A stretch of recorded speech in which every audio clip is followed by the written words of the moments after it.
Welcome, everybody. We are so excited to go live here again today for another edition of the Event Innovator Show. Some of you know it as the Unforgettable Live Show. It is both. It is both and. So very excited to be here with my friend, Chris Ducker. We're going to officially start here in just a moment. So grab your coffee, grab your tea, grab your drink of preference, depending on where you are in the world. And before we get started, Chris, how you doing today? I'm doing great. It's good to be back with you. I mean, like, it's been a while. It's been a minute and a half since we saw each other last. So it's good to see you doing so well, man. Yeah. Well, we won't say this live, but the unofficial name of this show is Two Guys Talking Events, Two Bald Guys Talking Events. I don't know if you were at Social Media Marketing World the year that we initiated the bald guy selfies. Dan, I think I was. I've been in one or two of them, I think, but I haven't been in all of them. So yeah, I definitely have been in one or two of those for sure. Excellent.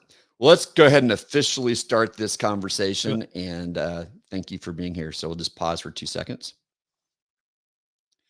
All right. Welcome, everybody, to the Event Innovator Show. I am so excited to be here with my friend, Chris Ducker.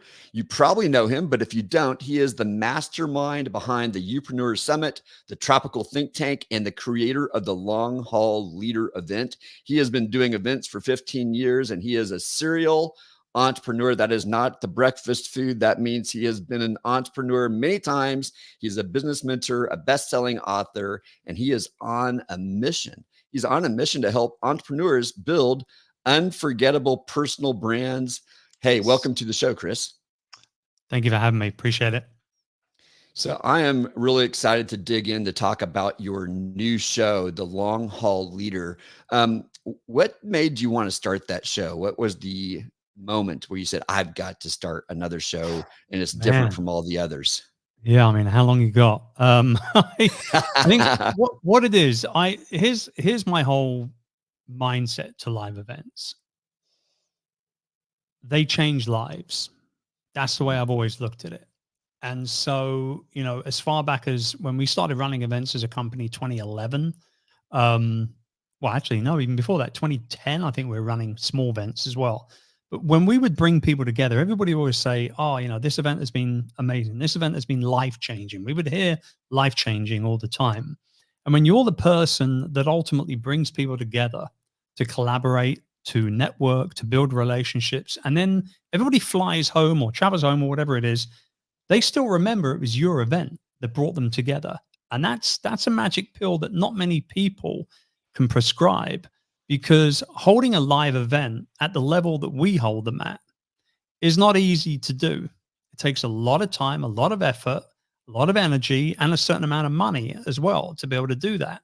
And so whenever we think about running a live event, regardless of whether it's, you know, a small mastermind event with 25 people, or maybe it's, you know, 350 people at the Queen Elizabeth Centre in London, like whenever we would think about doing things like that, it was always, how can we make this genuinely unforgettable? How can we make this genuinely life-changing? And the Long Haul Leader came about because in 2021, I was actually diagnosed with phase 3 adrenal fatigue. And ultimately, I burnt out. Not as horribly as it might sound, but it was bad enough to really affect my energy levels, to affect of my output from an entrepreneurial standpoint as well. We were bang smack in the middle of the pandemic, obviously. And, you know, a lot of people were quote unquote pivoting and doing lots of different things. And I was like, well, okay, I guess I'm just going to have to focus on me quite selfishly for a bit, because I got kids, I've got, you know, responsibilities. And through that journey of self-healing and working with, you know, great naturopathic doctors and massage therapists and, you know, all these amazing healthcare providers that I worked with, I realized actually this is one thing that a lot of entrepreneurs, because I serve exclusively entrepreneurs. That's always been my target audience. And it was very clear to me that entrepreneurs do not take their health seriously at all. Going to the gym ain't enough. It ain't enough to go for a walk once a day or to go to the gym 3 times a week. There's a lot more, particularly as you get older as well. I turned 51 this year. And so, you know, as as you get a little older, things start to change in terms of what you should be doing, what you shouldn't be doing. And when you're an entrepreneur, obviously you're very busy. There's a certain level of stress involved in running your own business, particularly if you want to scale it properly. And so, I kind of juggled all these things around for a year or two, and eventually sat down and said, you know what, this is something that we need to take a lot more seriously. And don't get me wrong, it's not about biohacking or health optimization or anything like that. This is simply a four-part framework that I've created now, that I live my life by every day as a long haul leader, that I'm now going to be sharing with everybody else. And I'm going to get a whole bunch of friends to come along and talk about growth and lead generation and marketing and sales and all that other cool stuff from an entrepreneurial standpoint, but with a very, very clear message that you can build a business in a balanced way without burnout and be very, very profitable at the same time. So I'm looking forward to it. I resemble that remark. I turned 60 in January, and certainly the last 4 or 5 years, my health has been much more of a challenge. So I love that you're doing that, personally motivated. There's something you said at the start of those comments that I want to dig into, because you said that you found that events change lives. Yes, they do. Would you think that all events change lives, or are there certain things that you found that you do that makes life change possible? I don't think every event changed lives. I think it comes down to how good the event is, right? And that starts from the event conception and the message behind it, right the way down to the execution of running the event, having the attendees on site, even after the event as well. Like, just because the event is finished doesn't mean that nurturing and that education and that relationship building should stop either as well. So I think overall events change lives. Definitely they do, but some will change lives in a lot more dramatic way than others. And I think that does come down to, I'll own it as the guy, as the host, putting the event on and charging for tickets and, getting sponsors on board and all the rest of it. It's on me to make sure that event is life changing. And I do everything I can, right the way from venue selection to playlist to selection of speakers on stage. Maybe there's a criteria for people to turn up. I mean, we've done application only events before in the past as well, where you can't buy a ticket until you actually go through an application process to see whether or not you're right to be in the audience. So, I think depending on how much time and energy you want to put into it, it comes down to the event host really. And I take it very, very personal, because people are carving out, a certain amount of time, and time is our most valuable commodity, right? As business owners. So if you carve out a weekend or a few days in a week to be at an event, you invest money, right? To get there, to travel there, to stay at a hotel, to buy a ticket to the event. It's a big responsibility, and I don't take it lightly. I never have done and never will do for as long as I run events. This is my theory, and this is actually the next book I want to write. Maybe we should work on it together. I don't know. But I think that events are more of a catalytic or a pivot moment for people. Like they have a revelation, they see a change, like, in your case, talking about health. The event becomes that moment they look back on it and say, that's when I decided to go do this. And you've created the space for them to make that decision. The change itself, I don't think can happen within a 2 or 3 day or even a 5-day event. I think you've created the conditions where someone wants to choose to go a different way. They need the support afterwards. And I think, as you said, you precondition them for making that change by what you do before the event. That's my theory, but I don't know if you'd elaborate on that. Yeah, no, I agree 120% with you. I mean, the run up to any event, we're about what are we now? September 12 as going live, recording this. The event is November 16 and 17 in Cambridge here in England. And we got people traveling from all over the world. It's going to be amazing. And we are now quite literally this morning with my team planning a 6 email sequence to the run up to the event. So over the course of 6 weeks, everybody will get 1 email right the way up to 1 day before the event, and we'll see you tomorrow kind of thing. And these are the things that I think a lot of people don't spend as much time. They do it, but they don't spend as much time on it as they should. And it's about conditioning people for what they should expect, what they can learn, what they will learn, and who they will learn it from. And you know, we're blessed to have a great selection of speakers coming to the event as well. I'm personally going to be doing 4 individual coaching and workshop sessions as well to break down those 4 sections of the new framework. And so, yeah, I mean, I think you're right. It's almost as if we open a door for people, don't we? Right? Like the door is there, they swing it open, they step in, they enjoy the event, and then they go home and the door's closed. But the real work has already begun, and they're on the train, they're on the plane on the way home, they're going through their notes, they're planning out what they're masterminding and what they're going to do and what they're not going to do. And you know, I remember last year we ran a client event in Portugal for our roundtable mastermind clients. And we have a couple of retreats each year. And I talked about my life OS and my life operating system. You know, the premise of this is that your computer has an operating system. Why shouldn't you have an operating system as a business owner, right? And so one of the things that we talked about in there was love and relationships and how important it is to make sure that we connect with the people that are important in our lives. And as entrepreneurs, it's very hard to not connect in the right way because our brains are always ticking. When's that next deal coming in? When's that promo? How are those leads generating, et cetera, et cetera. And so we talked about that, and we went for a break right after that session. And when everybody came back into the room, one of my roundtable members came up to me and she said, you know, Chris, I'm already ticking some boxes here. I just told my husband on the phone during the break that we're doing date night every Wednesday, non-negotiable moving forward. And that's the stuff that I love, right? People who come in, they get motivated, they get inspired or whatever it might be, and they take that action and move forward with it. And that, for me, that's one of the main reasons why I carry on doing events, because we could have maybe done that via Zoom, but it wouldn't have been the same depth. It wouldn't have had the same impact, I don't think.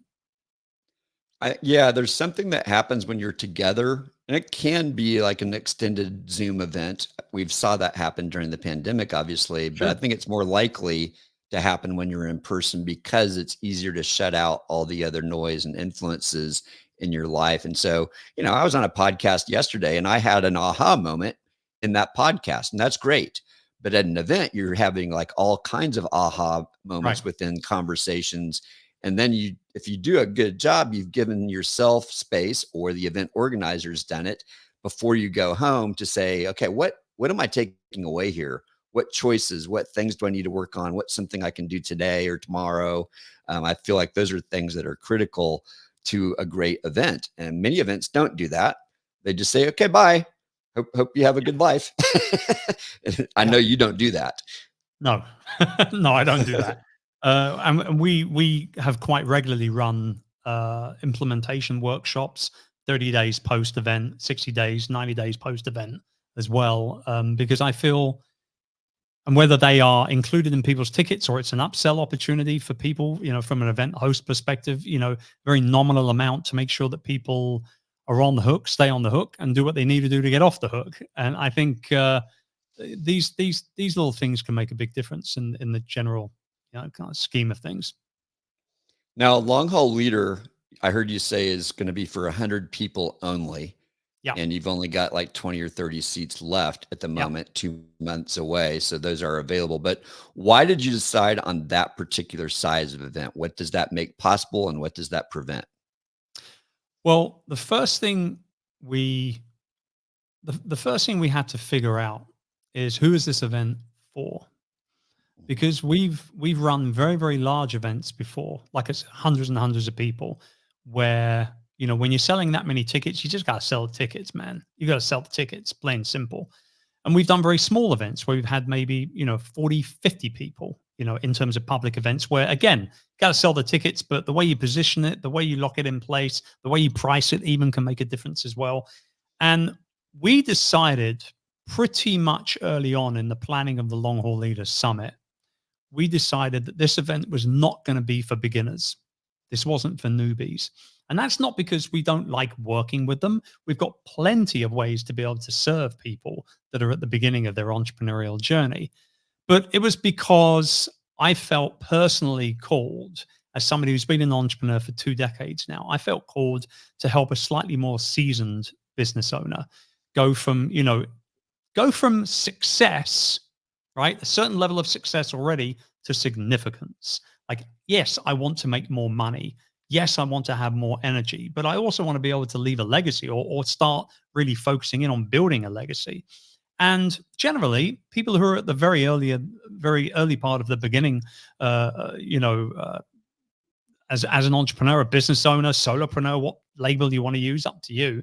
They're not thinking so much about those things. What they're thinking about is launching products or services and trying to make as much money as possible to make sure they don't go bankrupt in 6 months, right? And Right. so we decided pretty early on that this was going to be for a slightly more seasoned entrepreneur. And that's why we ended up limiting it to 100 people. We wanted the price point to be accessible for the right people and not accessible for the wrong people. So that was the reason why we put the price at where we put it as well. But most importantly, I wanted everybody to know each other by the time it was done. Mm-hmm. Simple as that. And at all of our events, we've always had a mastermind component to the event itself. And I mean, like actual round tables, cabaret style setup, round tables, 5, 6 people at a table. And we mastermind consistently during the day, as well as learning from guest speakers and coaching sessions and things like that as well. And then on day 2, the rule is you can't sit at a table with anybody that you sat at the table with on day 1. So now you're getting to meet a whole new group of people. And then the other rule is when you're at lunch, you can't go to lunch with the same people at the table. You've got to go find other people to go and have lunch with. And by the time you're done with 100 people, you've had a conversation pretty much with everybody there, right? And we've done it before and it's worked very, very well. So we're not trying to reinvent the wheel. We're just doing what it says on the tin at the end of the day. Right. Do you have any kind of application to prove that they are a seasoned entrepreneur, like their business is at a certain revenue level, or does the price point itself pretty much screen out everybody? Yeah, on this particular occasion, we've left it at the price point. There is no application. However, we have already had discussions about whether we end up doing this again next year. High likelihood it will be next year because it's just, I feel like it's going to be something that will build in terms of momentum year on year as well, in terms of importance and brand and all that sort of stuff. But I do believe probably next year, if we decide to keep it to 100 people, next year, we probably will have an application process first. We'll tell everybody how much it's going to cost, but we'll say, if you want to be considered, you got to fill out this application. And I think that will help curate an even stronger group year 2, year 3, and so on and so on. If we decide to keep it at the 100, which, to be frank, I think I'm probably going to do it. I think I feel confident enough to say that I think this is going to be the difference between our event and a lot of other events out there, is that we're not going to be interested in growing every year on year in terms of number. Will it get more expensive? Heck yes, absolutely it will, because the speakers will become bigger, the budget will be bigger, the sponsors will be bigger, the marketing will become bigger, et cetera, et cetera. So yeah, we'll start charging a little bit more, but I think I want to keep it nice and intimate. That's just the way I like to run them now, I'm forgetting what the principle's called, but Malcolm Gladwell talks about the rule of 140. There's a name for it, but there's a sociological principle that once you get past around 140 people, it's not possible to know everybody anymore. So I think you're doing that.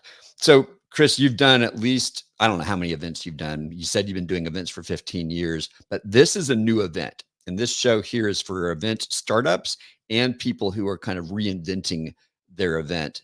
I'm wondering if there's some things that you've learned through the course of doing other events that you applied starting this event. Like, what are some things that you thought through? You've already mentioned the avatar. You've got to know who it's for, which led you to think about the price point. But what else?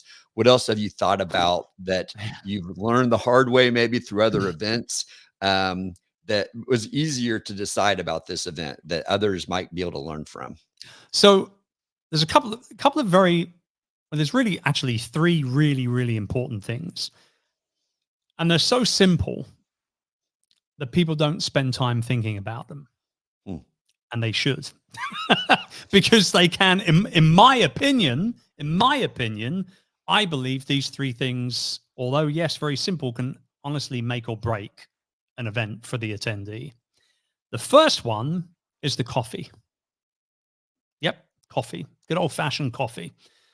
If the coffee is not good at an event, people will talk about it. People will talk about it, right? So either A, don't serve coffee at all and let them go find the coffee elsewhere. Then it's not your fault. Or B, if you are going to serve coffee, make sure it's good coffee. We are hosting this event at the University Arms in Cambridge, in England, which is a extremely historic venue, very historic venue. But it's typical hotel quality coffee, unfortunately. So we've actually teamed up with one of our sponsors, London Nootropics, which is a adaptogenic coffee, and they're going to be serving on site. And this place is just going to go off because the coffee is that good. Quite frankly, I drink it every day myself. So not only am I confident about the coffee, I know that because it's adaptogenic, everyone's going to be on a real high all day long. It's going to be great. So let me ask you a question about coffee. Yeah, because the more you drink coffee, especially if you care about your coffee, you get snobs. And yep. I might not like your kind of coffee, but I like my kind of coffee. Sure. How do you manage that, or do you care about that? Just say, you know what, this is good coffee. It may not be everybody's breed. Look, if there's one thing that I've learned over all the years of hosting events is you cannot please all the people all the time. That's absolutely regardless true. of how well vetted your attendee list is, your speaker list is, whatever it is, you're not going to be able to make everybody feel like you're a rock star, right? Like you can't please all the people. And so generally, I know a good cup of coffee when I drink it. This is good coffee, and it's way better than what the hotel would have served. So it's good coffee, plain simple. Yeah. That's the not second going to go on thing, your application, by the way, of what kind of coffee do you drink. That's yeah. We'll have to put it on there. All right. Yeah, second, we'll have to second put it thing. on there. Yeah. So that's the first thing, the coffee. The second thing is the temperature of the room. So we're in a one-track room, meaning the entire event will take place in one room. And I have been in rooms which have been very cold, and I've been in rooms which have been very hot. Either or is a really bad move, right? Mm-hmm. But really, I would rather a room be slightly cooler, like a little uncomfortable cool, than a little warmer than it should be. And the reason why is because if a room gets warm, people get sleepy. Yes. And you don't want people sleeping in your audience. So I spend a lot of time talking with the venue hosts and, going through the temperature of the room and all that sort of good stuff as well. And my team now, they all know that they'll know it's starting to get too hot before I even mention it, because they're like on it. They get it. They understand it entirely. Bear in mind, I've run events in Southeast Asia where it's bloody hot all the time. And so these are the things you've got to think about quite a lot in certain places. So that's the second. And let me insert something there, because some venues have issues where the temperature can swing quite a bit during the day. Like you've been to the San Diego Convention Center where we work. And because of the way the sun comes in the afternoon, and they've got a lot of glass on the west facing side of the building, the temperature can swing 10 to 15 degrees. Yeah, quite a lot. Especially when you add bodies to a room. So they try to compensate for it in advance, and then it's really chilly.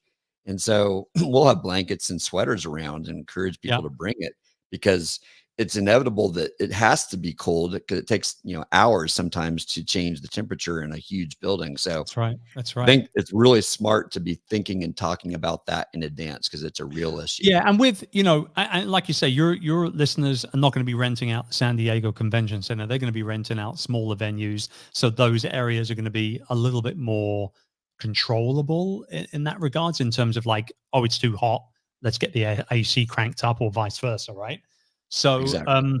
but that's a very good point in regards to where the sun is rising and setting and all that stuff. See, this is the stuff that people don't think about, but you really got to think about it. You really got to think about it if you want to have an incredibly unforgettable experience for your attendees, right?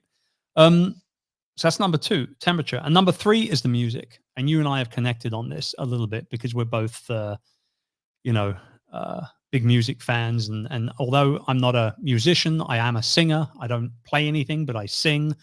You are an incredible sax player.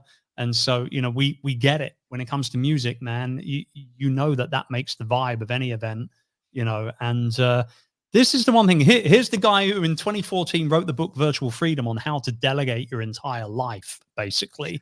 I have delegated pretty much everything when it comes to our live events now at this point. Slide design, set design, the whole kit and caboodle, man. I've delegated everything except the playlist. I still do the playlist to this day, and I'll never stop doing it because I'm a true music lover, and I know exactly what people need to hear first thing in the morning, exactly what they need coming back from lunch, and exactly what they need through break times, or even little mastermind sessions where they're all talking on tables. We still have a little music playing in the background. Mm-hmm. So,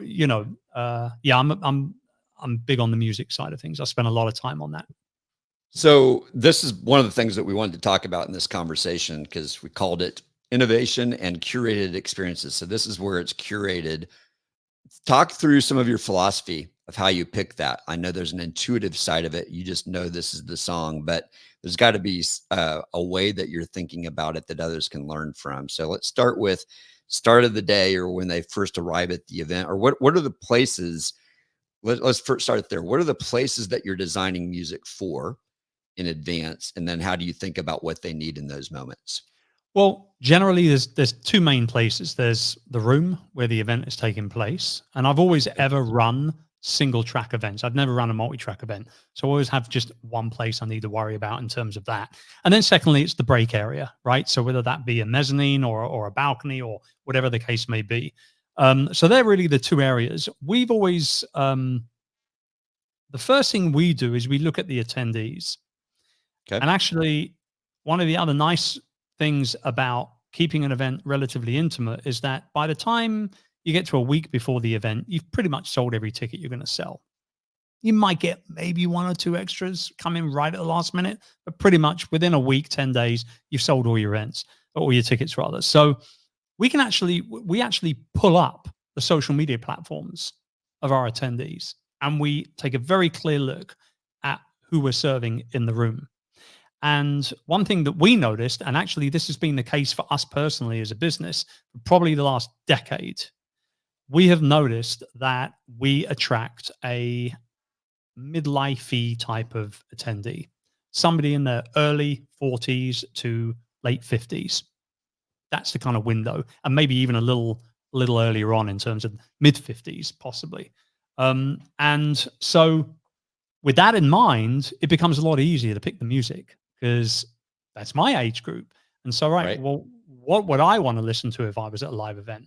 Well, I mean, we've started the day with "Don't Stop Me Now" by Queen on more than one occasion, because if that song doesn't get your blood pumping, nothing will first thing in the morning, right? I remember it was a Sunday morning in London. It was absolutely throwing it down with rain outside, and we played "Sussudio" by Phil Collins as the opening number. And within the first 90 seconds of that song playing, we had about 150 people on the stage. And we even had people, we had the stewards of the actual venue come and say that we can't have that many people on stage. It's going to collapse. You need to get them off now, kind of thing, right? So a lot of the time, we'll go to an 80s list, we'll go to a 90s list. A lot of pop is definitely something that I think a lot of people just can vibe with, right? Whether it's their style of music or not, pop is a pretty safe bet. We play a little Wham every now and then, and everything in between, really, everything in between. But then in the evening, if we're doing, mixers and receptions and things like that, we'll go to a lot of blues, we'll go to a lot of jazz, a lot of funk, because that's my kind of vibe as well. That's all my kind of favorite music. Yeah, we've never ever had anybody complain to us about our playlist. If anything, people have said, "Is this up on Spotify? Like, can I want to relive this when I get home?" We've had that on a number of occasions. So it's pretty cool to know that people want to take the music experience home with them as well.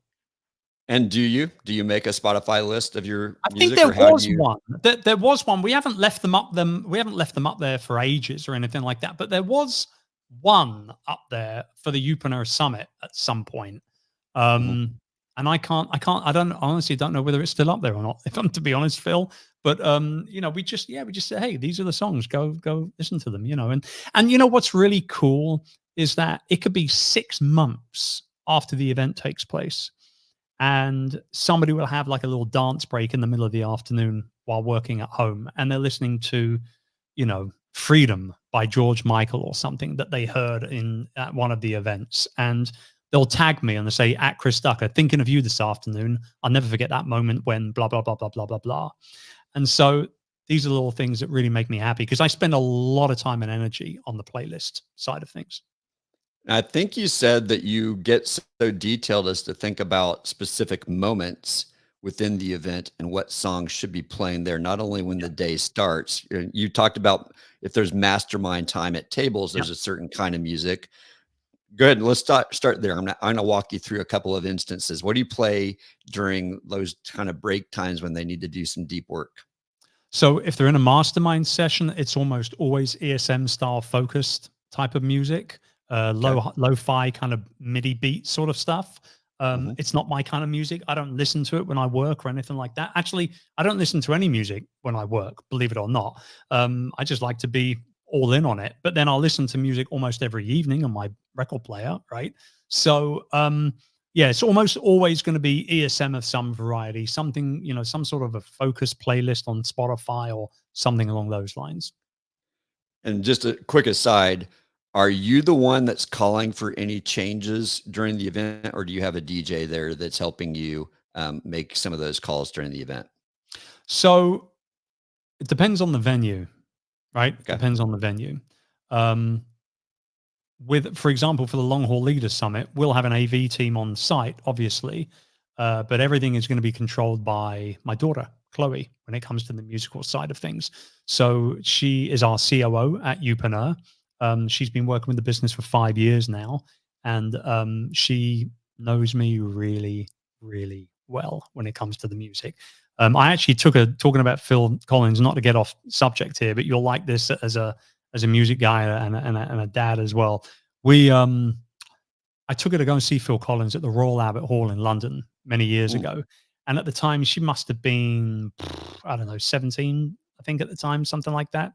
And we get to the Royal Albert Hall, and there's several entrances. It's a circular building, so there's several entrances and exits all the way around. And we get into one of the entrances, and we see all these lines, and she turns around and she says to me, "Dad, I'm literally the youngest person here."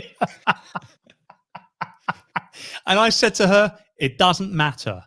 You're going to have a great night. Trust me." And she had never really heard of Phil Collins mm. until I said to her, "I'm taking you to go see Phil Collins." And she had an amazing night. It was an incredible concert, even though we were sat down for most of it. The next day, she was traveling up to Newcastle or something for an event. And she showed me a screenshot of her Apple Music, and it was Phil Collins' greatest hits. So I converted her. So there you go.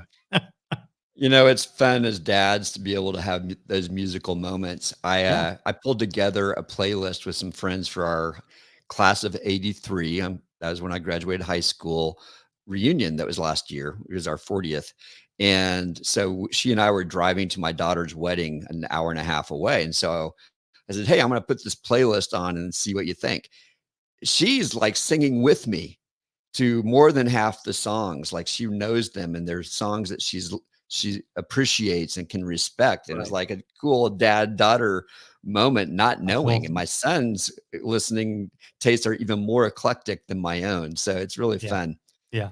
Back That's cool. back to the event. All right. So you've Mm. got ESM for breakout times. Um, are there key moments that you're designing a song for during the event? And what are those moments? And how do you think about what song needs to be played at this moment? So there are, let me think, well, one, two, there are three really important songs that we pick every day. The first one is the opening number. So, ladies and gentlemen, welcome to the stage. Your host, Chris Ducker. It's my walk-on music. And that's not just 10 seconds and then it goes. Like, I mean, I'm an energetic guy, right? So I'm dancing, I'm clapping, I'm running through the crowd, giving people high fives, some hugs and all that kind of stuff. You're going to hear, if it's a 4-minute song, you're going to hear, 3 minutes of that song, right? So that's a really important way to be able to set the tone for the rest of the event. The next most important is the one directly after lunch. Most people go out. You've only got an hour, maybe an hour and a half. You're going to get a quick lunch, usually a sandwich or something like that. Going to be all carved up, going to be sleepy 30 minutes later because everything's turning into sugar. And before you know it's happened, oh, it's time to go back to the event. So that returning from lunch song needs to be really uplifting and like super, super powerful to get people back into the groove and excited to be back after lunch and things like that. And then the last one is the one that they're walking out of the building to.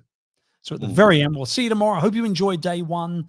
There's still a lot coming for you tomorrow. We'll see you bright and early, 8:30 tomorrow morning. Take good care. Bye-bye for now. Bash, play, whatever that song is.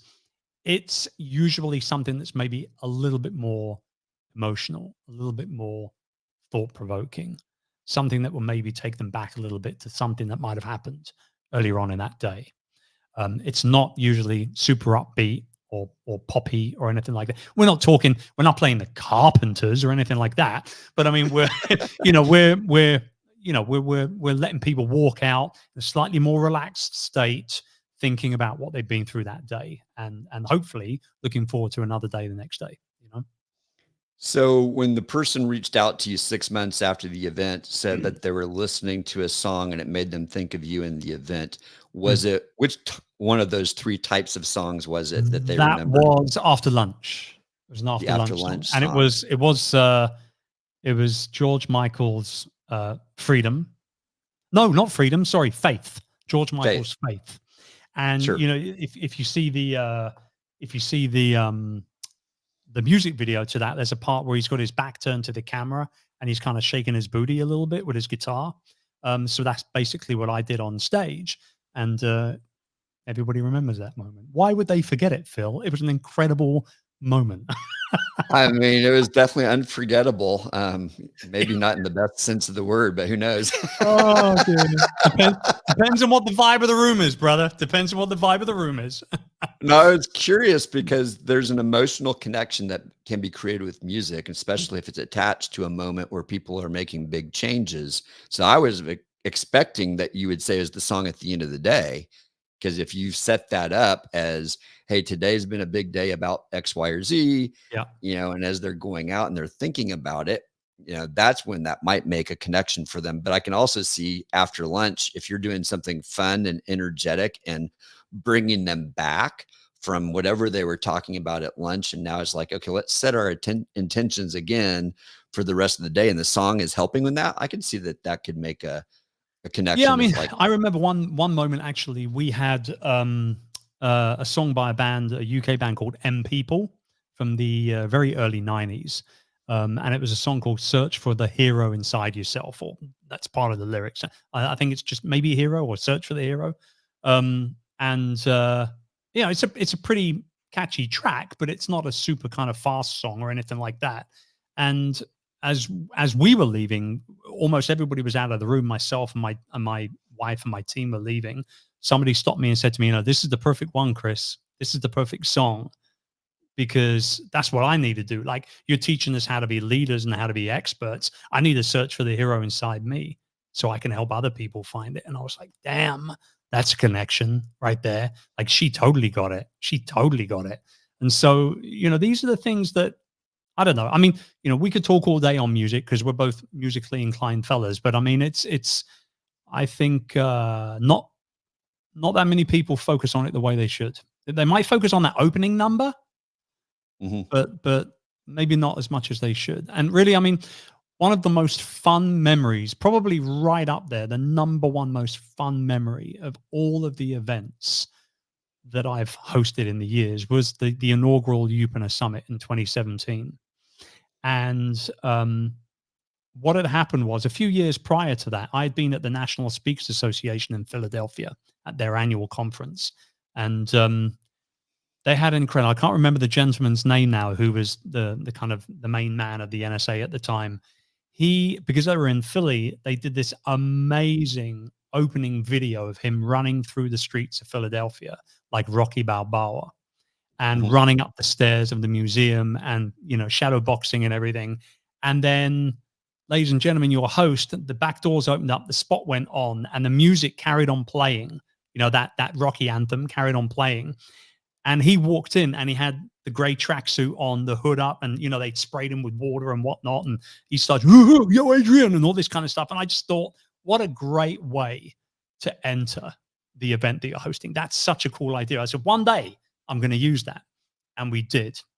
And so what we set up the premise of, and we had a short film. It was about a 3-minute film.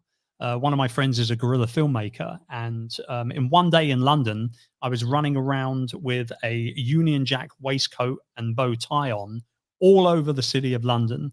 Every major monument or landmark that you can think of, Buckingham Palace, Big Ben, you name it, I was running past it, or stopping, or pretending to, have some sort of an asthma attack, and all these kind of things, like genuinely running all over London, all these landmarks. And then, ladies and gentlemen, the host, Chris Ducker, the back of the door opens up, and here I am. You see the last bit of video as me running into the building, and then I come in with the Union Jack and everything. The cheer, Phil, I will never forget. Wow. I will never forget 350 people. It's almost as if the roof raised up 2 or 3 feet and came back down again. It was amazing, because we had so much hype in the run up to this event, and we really focused in on the fact that this was in London, England, baby. We had people from, I think, 37 different countries that year. So it was a destination conference rather than just a business conference. And we really lent into that with the whole Union Jack thing and everything. And to run in that really is one of my best moments, easily, as an event host. Loved it. And we had the music, "You Can't Stop the Feeling" by Justin Timberlake playing through the video. And everybody loved it. It was great. Yeah, it's interesting, because personally, I'm sure that was gratifying to hear the crowd, but I'm wondering if you have a thought on what that did for the audience, and how that got them ready for what was getting ready to happen. Like, there's an emotional charge that comes from being part of an experience like that, Yeah. but Yeah. it seems to me it creates a shift of, It oh does. wow, It, there's it was something it was big. setting the stage for the entire weekend. It was going to be a special weekend, and everybody knew it. You could feel it in the air that it was going to be a special weekend, and it was a very, very special weekend. And we had some of the most incredible speakers. We had John Lee Dumas open it up. He did the opening keynote. We had Pat Flynn close it down. Pat cried on stage because he was talking about how proud of me he was that I had brought all these Ooh, people to London, and it was wow. man tears and all this kind of stuff. It was Yeah. one of those things where it was very, very, very special. Yeah. Chris, I think this is going to be true of you. I'm not sure, so I'm taking a risk here, but I'm pretty confident that you like to create surprise and delight moments in addition to Mhm. what you just described. How do you go about doing that and empowering your staff to do that on a personal basis? I mean, it's about getting personal. And we've done things in the past where we've asked, as part of an attendee information sheet that we get people to fill in, just a simple Survey Monkey survey form. Um, we've asked them, are you going to be celebrating anything while you're at the event or close to the event, anniversaries, birthdays, whatever. Um, we've had um, we've had a moment before where one of our attendees came to me in the evening at a reception, and he said, "I'm going to propose to my girlfriend tomorrow." And I said, "Oh, that's awesome, dude. Like, what can we do to make it special?" And he said, "Well, can I do it on stage?"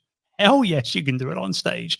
So we set up this fake panel where they were chosen to take part of this fake panel. Oh, that's And hilarious. he, halfway through, maybe 5-10 minutes into this fake panel, on I think it was on digital marketing or something along those lines, he got down on one knee and proposed. That was great. We've had We've had pregnancy announcements at our event before, which was fun. We've had lots of birthdays, lots of anniversaries, and you better celebrate them, man. You better celebrate them. You better bring a birthday cake in.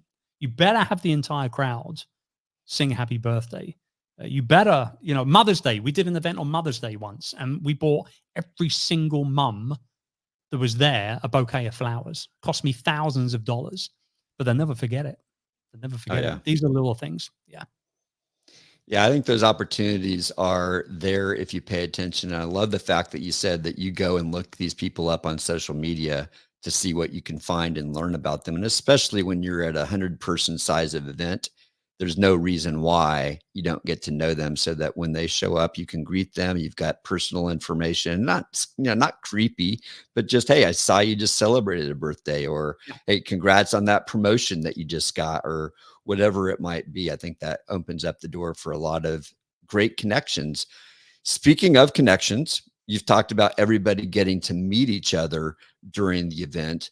Are there other things besides mixing them up, which table that they sit at, that you do to create a sense of community at the event? Yeah. So we have a wall. We've done this now for probably about, let's say, maybe 6-7 years at our events. We have a wall where everybody gets a postcard. And one of the first things they're asked to do at the event, it says, I can help with ... Mm. And what they need to do is like one speciality. Maybe it's copywriting, maybe it's video editing, maybe it's funnel building, or whatever it might be. And then you can either drop your number or your email or your, at Instagram handle or whatever it is. And then everybody sticks them up against one particular wall. And we tell everybody, don't just go grab a coffee and then, walk around aimlessly. Like, grab a coffee, talk to somebody, do what you got to do. When you come back, have a look at the wall and see whether there's anything that's going to solve a problem for you. Take a quick snapshot with your phone. That way you've got that contact. They were here. That they're serious, and you'll be able to touch base with that commonality that you were both here. Whether you get to spend a lot of time with each other at the event is neither here nor there. You can reach out to them after the event as well. And that's something we do. And it's really, honestly, it's so small, Phil, but it can make such a massive difference. It really can. It can make such a massive difference. Yeah, and I think if you saw that, maybe you were scouring it and you saw somebody who's good at funnel hacking or building, and then you're talking to somebody else who says, I'm really struggling with how to build my funnel. You can say, you know what? I just saw that card over there. Yeah. It's so and so. You should go look them up, or I know who they are. Let me go introduce you, which, that's when the magic really happens, is when you start introducing each other around those common needs. I love that. One more question, and then we're going to go to our final signature moment, which you know about. Metrics. Can't wait for this, by the way. Yeah, it's gonna be fun. What are the metrics that you care about? And for looking at this event, Long Haul Leader, when the event's over and you're looking back at your metrics, which are the ones that you care about, that you're even planning the event around? I think first and foremost, I have to be very honest and say I ain't losing money. I'm a business owner, so I'm not going to lose money, and that is an important metric. A lot of people say, "Oh, you're going to lose money for 3 years." No, you do not have to lose money on live events if you plan them properly. So I just wanted to bring that in real quick. But I think without a doubt, relationships are bang smack at the top of the heap. There's nothing that beats that. Nothing will ever be more important than making people know each other, allowing people to be able to connect properly in an environment that is safe and secure and supportive and understanding. I've had grown men come up to me at the end of events and cry and tell me that the event has changed their lives because they've met this one person, and over dinner the night before, that one person led them to understand exactly why they're struggling so much, or exactly what they should be doing in their business, or whatever the case may be. So I think relationships really, for me, is the number one single most important thing. After that, very closely Let me interrupt real quick on that. How do you measure that? Like, there's the anecdotal stories, which are powerful, but how do you know this event did better than that event in terms of the deliverable of making those connections and relationships? Is there a way that and can tell? Well, I mean, you'll see it. If you're genuinely, and this is one of the reasons why I now keep my events small and intimate, because I do want that follow through opportunity. I do want to be able to stay up to date with everyone. By the time by the time everyone that's in attendance leaves the long haul leader summit in November, I will be following each and every single one of those people on social media, and I'll be making sure I'm checking in with them every now and then as well, because that's just the person that I am. It's just that simple. And I make it a point to have that on my schedule. 30 days post, 60 days post, 90 days post, to touch base with people. Hey, it's been a month since I saw you in Cambridge. Christmas is just coming up, but I wanted to reach out and say, did you have that opportunity to chat with Phil about the Mm. podcast that you were wanting to launch? If not, do I need to connect you guys? That kind of thing. Now, can I remember everything that happens at the event? No, of course not. I'm human, I'm not a computer. But where I can be that super connector, then I'll make sure that I'm there. No, that's great. That's great. It sounds to me like there's not a pure dated side of this. This is very much more of a relational, intuitive sense for you, but you're deliberate about Yeah. continuing those relationships. So that's Yeah. awesome.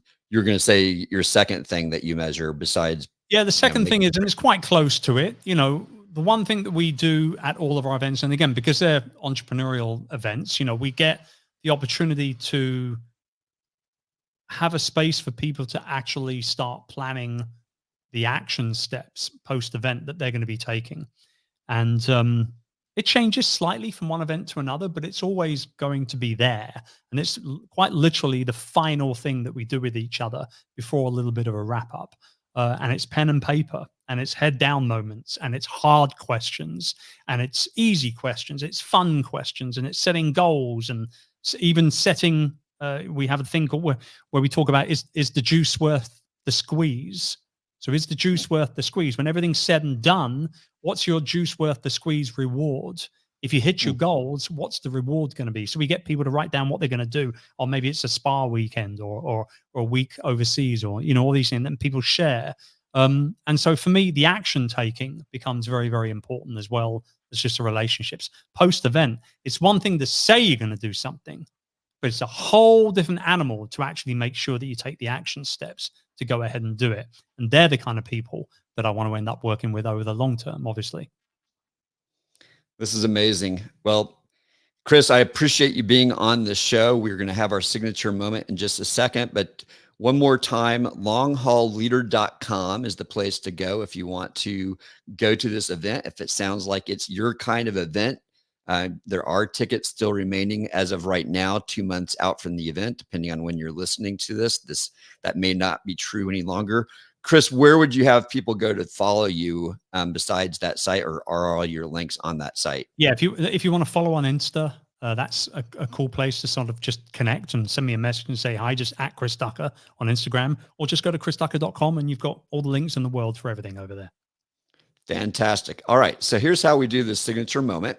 I'd like you to reflect on our conversation and give me 3 words that come to mind that kind of summarize this conversation. At least one of them, I'd like it to be emotional. And because you're such a musical connoisseur, I'm going to take a little bit of a risk and ask you to pick maybe a genre of music. I'm not going to ask you to pick an artist because I can't promise that, but I'm hoping you're going to pick one of the ones that you said that you really love, but I'm going to let you pick. I'm going to try to do it. Knowing what instrument you're going to play as well, Yes. I'll try and make it a little easy on you. Let's go funk.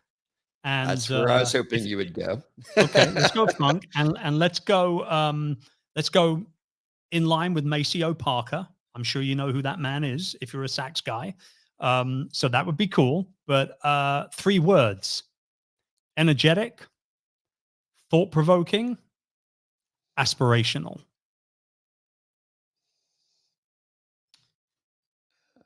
Aspirational. All right, cool. Well, we're both going to make a couple of setting changes here, and then we're going to go to that moment, and then I'll come back and we'll close out our conversation. So here we go.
on now.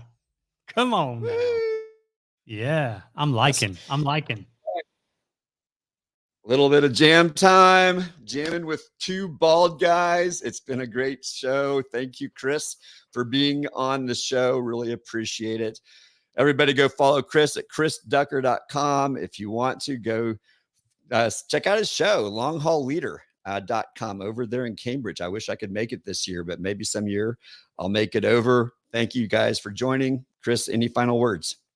No, my brother, it was great to see you again. I appreciate you and the work that you do, as I'm sure everybody else does as well. And thank you very much for having me on. I really appreciate it. All right. Have a good day, everyone.